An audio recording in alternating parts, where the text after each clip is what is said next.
అనేటటువంటిది మనం చూస్తూ ఉన్నాము.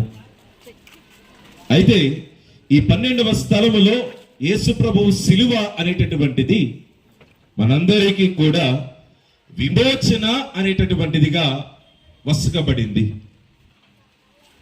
పరిశుద్ధ గ్రంథము చెబుతుంది విమోచన అనేటటువంటిది ఆత్మ ద్వారా అనుగ్రహించబడుతుంది, వాక్యము ద్వారా అనుగ్రహించబడుతూ ఉంది. త్రిత్వములో ఉన్నటువంటి దేవుడు తన కుమారుడిని ఈ లోకానికి రెండో వానిగా ప్రవేశపెట్టినప్పుడు ఆయన శిలువలో ఒక గుర్తుగా మిగిలిపోయి ఆ శిలువ ద్వారా ఆత్మను మనందరము కూడా ఆదర్శముగా ఉండటానికి వాక్యాన్ని చదువుకుంటూ వెళుతూ ఉన్నప్పుడు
నన్ను ఆరాధించి నీకు స్తోత్రం చేయించున్నాము.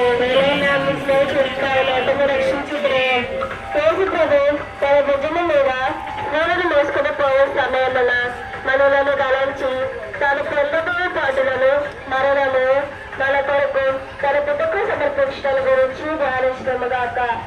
కొంతసేపు ధ్యానము. నా రక్షకుడు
ఈనాటి ఈ పరిశుద్ధ శిలువ మార్గములో పాలు పంచుకున్నటువంటి మనము ఈ 14 స్థలాల యాత్రలో 12వ స్థలములో మనం ఒక మాటను చదువుతూ ఉంటాము. యేసు ప్రభువును ఏం చేశారు? సిలువలో ఎవరు కొట్టారు? అయిన వాళ్ళు కొట్టారా, కాని వాళ్ళు కొట్టారా? అయిన వాళ్ళు కొట్టారా, కాని వాళ్ళు కొట్టారా? అయిన వాళ్ళు నిందను విధిస్తే, కానటువంటి వాళ్ళు దానిని కార్యాచరణలో పెట్టి ఆయనను సిలువలో అంటకొట్టారు అనేటటువంటి ఉద్దేశాన్ని మనము ఈ 14 స్థలాలలో వింటూ ఉంటాం.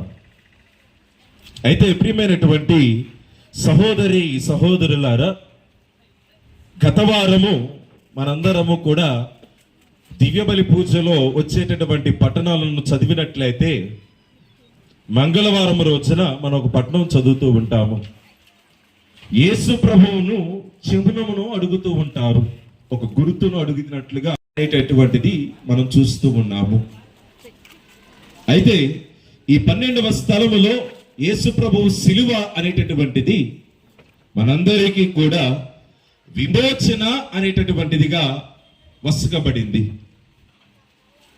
పరిశుద్ధ గ్రంథము చెబుతుంది, విమోచన అనేటటువంటిది ఆత్మ ద్వారా అనుగ్రహించబడుతుంది, వాక్యము ద్వారా అనుగ్రహించబడుతూ ఉంది.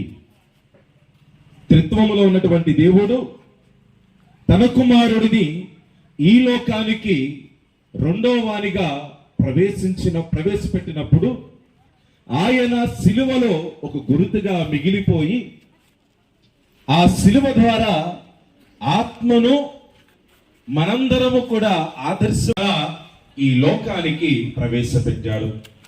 వాక్యాన్ని చదువుకుంటూ వెళ్తూ ఉన్నప్పుడు